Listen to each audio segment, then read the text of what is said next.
Well, good morning and thanks for joining this On the Go post show. It is February 23rd, correct? Am I right? February 23rd, Tuesday. Let me check my trusty phone here. Yes, because I knew that yesterday was the 22nd. And we are live on Facebook and YouTube. I'm Danielle Wiggins, joined today with Maureen Kyle and Dave Chudowski. And this morning, we're giving you some updates on COVID-19 and its impact on Ohio, as well as the workforce when it comes to gender equality. So we do want to hear your perspectives, do want to know what you think, so you can put your thoughts in the comment section. And again, we love hearing from you. You can also chime in and just let us know your name and where you're watching from, because I know a number of you check in from other parts of the country, just checking in on your hometown. So we thank you. But first, we start with some good COVID-19 news in terms of trying to get back to normality. And Maureen, here we are, nursing homes, and some news that Governor DeWine let us know this week. Yeah.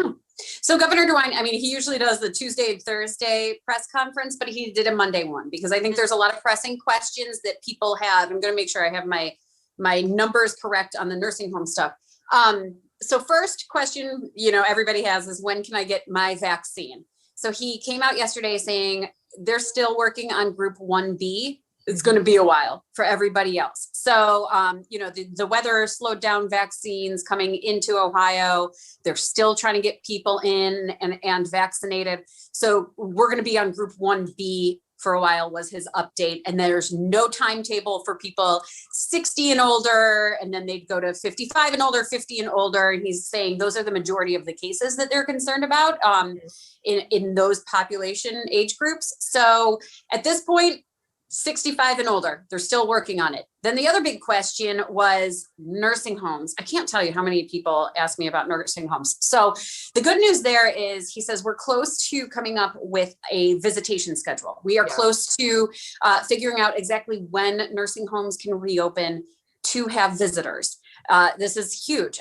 Just personally, I have not seen my grandma since an outdoor visit where we had to sit across a table and I couldn't touch her. I couldn't hold her hand, couldn't give her a hug goodbye. So we don't know what kind of regulations would still be in place, but here's what needs to happen.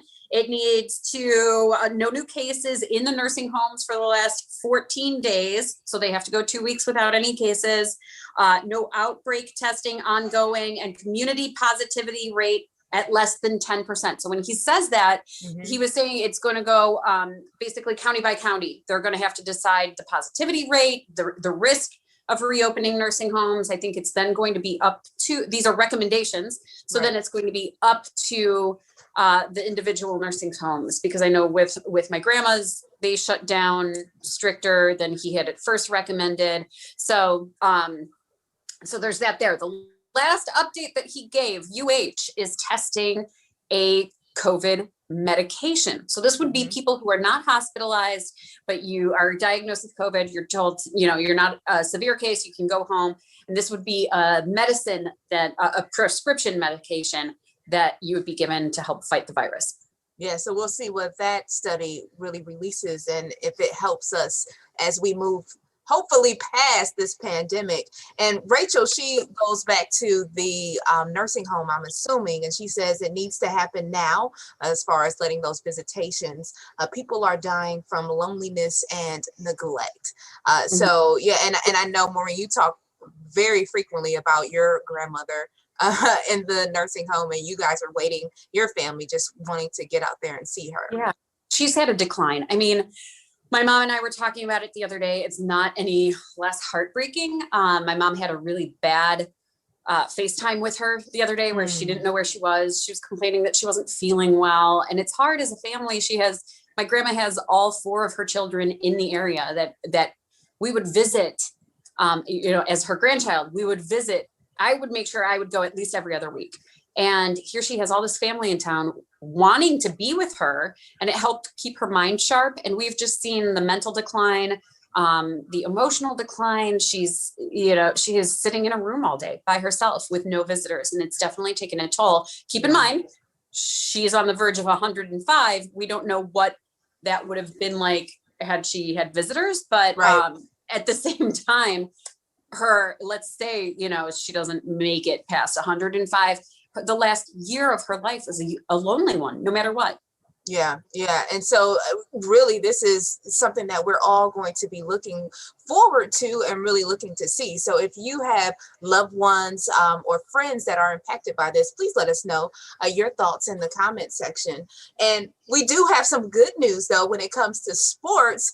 Because, hey, Dave, there may be some fans in the stands when it comes to the Indians games. Yeah, that's right. This is a tough to follow up Maureen and what she's talking about, because, you're talking about, loved ones and this and that. That's so difficult to have to deal with that situation. But when you look at a distraction that baseball can be, and, a lot of people are looking for outlets to, that's a good point, Dave.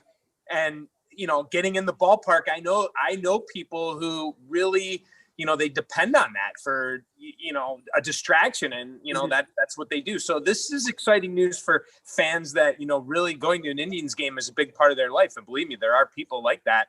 So we heard from Governor DeWine yesterday that you can expect fans back in the stands for the upcoming Indian season. Remember, last year, no fans were allowed inside Progressive Field or any ballparks during the regular season. So remember the cardboard cutouts? That's all you had. This year, you're going to have, as of now, it sounds like we're going to have fans in the stands. Capacity could go up to 30%. Right now, Progressive Field seats just over 35,000. So at doing the math, which I'm not great at, but luckily I've been talking about it all morning, we'd be looking at about 10,500 or so inside Progressive Field. We hope to hear more on this from Governor DeWine coming up on Thursday. If you want to get some perspective on this, the Browns were, remember, allowed to have some fans in the stands. They had 18%, but remember, that's a much larger capacity inside First Energy Stadium. The Cavs are at 14%. That's a lot less. There's less people inside Rocket Mortgage Fieldhouse than there is over at Progressive Field. So DeWine spoke with the team this weekend, told them what they need to know and what they need to do. The Indians, one of the best franchises when it comes to front office in baseball. So there's no doubt they'll have a great protocol and COVID-19 plan in place.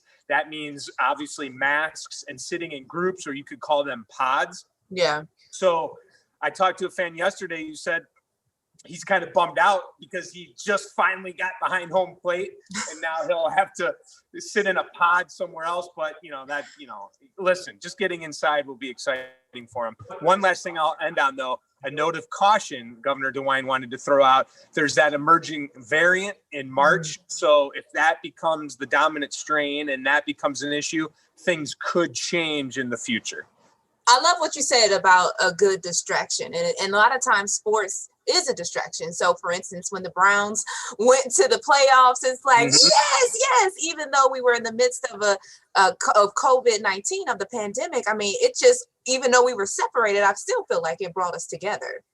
Absolutely. And, again, it's not family and it's not life or death. But for some people, that could be their outlet. That's what they do to get by after a hard day of work, or if things. Think about this, and if you're struggling in life, that could be the one thing that could get you through the day or a week. So it's just positive news for fans that they'll be able to get back in there. So you guys being very thoughtful, but like as somebody who just, I know, Dave, that was a tough transition, like I'm going through this with loved ones, but I still want to go to an Indians game. I'm not, you guys aren't offending me when I saying like, oh, we want to go to an Indians game. Like I'm still. We care about your grandma too, Maureen. We care about your grandma. Well, I know I'm not offending you, Maureen, but you never know. Right. Well, Maureen, you really launched a great series today, and Jennifer Murphy has something on that you're about to talk about. She says Cleveland owned.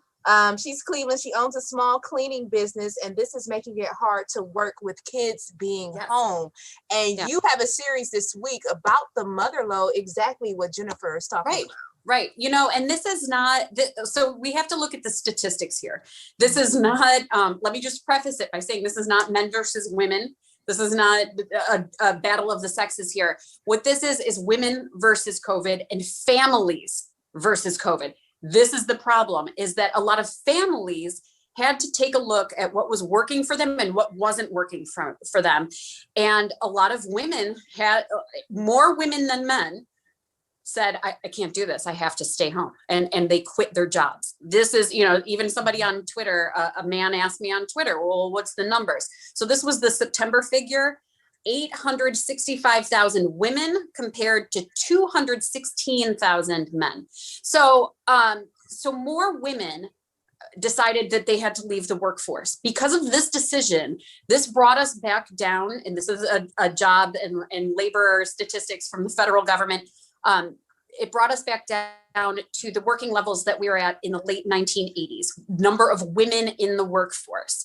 Right before COVID, there were more women than men in the workforce, just slightly, for the first time ever. So this is women in the workforce. Then we take a look at gender equality in the workforce. So this is women who are able to take those executive jobs or land those higher management level jobs or the higher paying jobs.